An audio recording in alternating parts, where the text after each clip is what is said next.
Claire Koala. Koalas come from Australia. Like kangaroos and pandas, they are marsupials. That means that they have pouches on their tummies so they can carry their babies. When Claire Koala was born at the Ashland Zoo, she was very tiny, not much longer than your finger. She was born blind and she had no hair.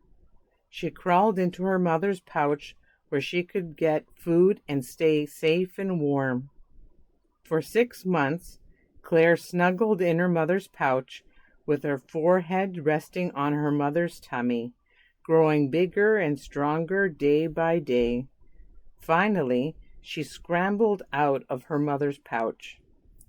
During the day, the little koala clung to her mother's back while the big koala climbed high in the air to the very tops of the eucalyptus trees. There, Claire and her mother spent the day eating the tender eucalyptus leaves. At night, Claire climbed back into her mother's pouch to sleep. When Claire was fully grown, she would be a little over 2 feet tall. She would be too big to fit inside her mother's pouch. It was cozy in the pouch, snuggled against her mother. Claire wasn't sure that she would like it when she got too big to crawl back in at night. Claire's parents argued a lot, and that made her sad. The little koala worried about everything. "What if I can't find my mommy in the eucalyptus leaves?" she whispered to herself. "What if all the eucalyptus trees burn down in a fire and I have nothing to eat? What if I'm climbing on the eucalyptus tree all by myself and I slip and fall down out of the tree?" All of these feelings and worries made Claire feel frightened and scared. Some of the other koalas picked on Claire because she liked to stay close to her mother. "Scaredy cat baby," they would call when they saw Claire clinging to her mother's back. When the other koalas made fun of her, Claire would get a bad tummy ache. "You're just faking it," one of Claire's older brothers told her. "You don't really have a stomach ache. You just want to stay in Mommy's pouch." Claire began to cry. She knew that she wasn't making it up. Her tummy really did hurt. "I'm going to call Dr. Dan," Claire's mother said. Dr. Dan was the zoo's veterinarian. When they got to Dr. Dan's office, the veterinarian said to Claire, "Tell me all about those tummy aches." Claire told Dan about her tummy would hurt whenever she got worried. Dr. Dan talked to Claire for a long time about her tummy aches. Afterwards, he checked her over very carefully. "Your mind and body are all connected," said Dr. Dan. "They talk to each other all the time. When your stomach growls, that's your tummy talking to your brain. It's saying, 'I'm hungry, please feed me.' When you're goosebumps, that's your body telling your brain that you are cold. It works in the other direction too. Your brain talks to your body all day long. Would you like me to show you how it works?" Claire nodded, and Dr. Dan lifted her into a eucalyptus tree. "Hang on to a branch, Claire," he said. Gently, he pushed the branch back and forth. "Close your eyes and think of something sad or scary." As Claire thought about some of the things that worried her, Dr. Dan once again began to move the branch. Claire almost fell off. Her strength seemed to have disappeared.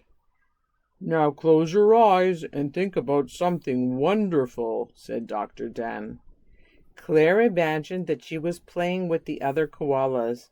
Everyone was laughing and having fun. Nobody was making fun of her. "Think about what a good koala you are," said Dr. Dan. "Think about how you are smart and strong." Claire immediately felt stronger. When Dr. Dan swung the branch even harder, Claire hung on with new strength and vigor. Said Dr. Dan. You are able to change the strength in your muscles just by changing what you are thinking about. When you are thinking about your worries and problems, I wonder what that does to the muscles in your tummy. I wonder how wonderful it would be for you when you can make your tummy feel better all by yourself. When you use the special powers and abilities of your own mind to help yourself, enjoying the sense of control you have over your body. We can begin right now, Dr. Dan continued. I'll show you how to do belly breathing. Belly breathing? What's that? Asked Claire. It's a way of taking very deep breaths, answered Dr. Dan.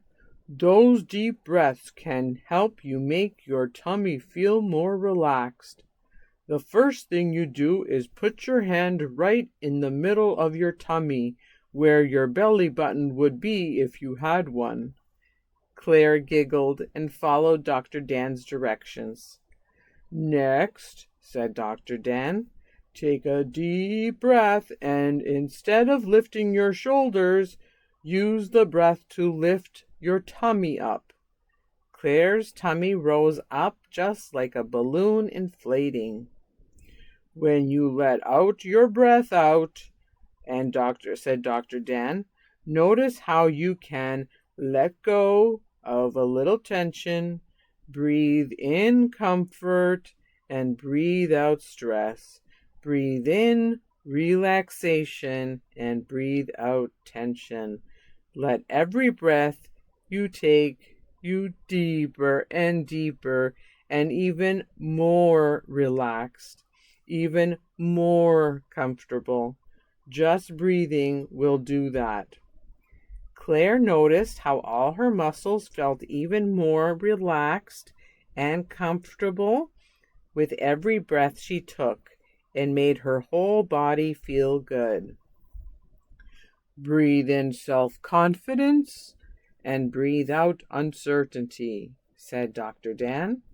Breathe in self-esteem and breathe out self-doubt.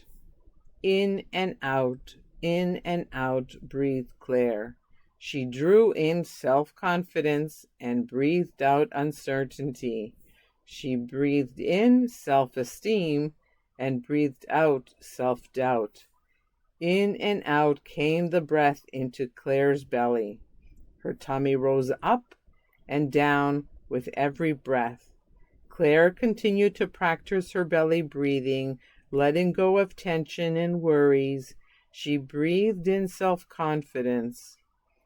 Imagine that you were on a boat on a very large lake, said Dr. Dan. At first, the water is rough. It is rocking the boat. Gradually, the boat rocks less and less as the water in the lake gets smoother and smoother and even more calm. When nothing needs to bother or disturb you. Claire noticed with interest how her tummy no longer bothered her. That night, she was able to drift off to sleep outside of her mother's pouch, dreaming of eucalyptus trees.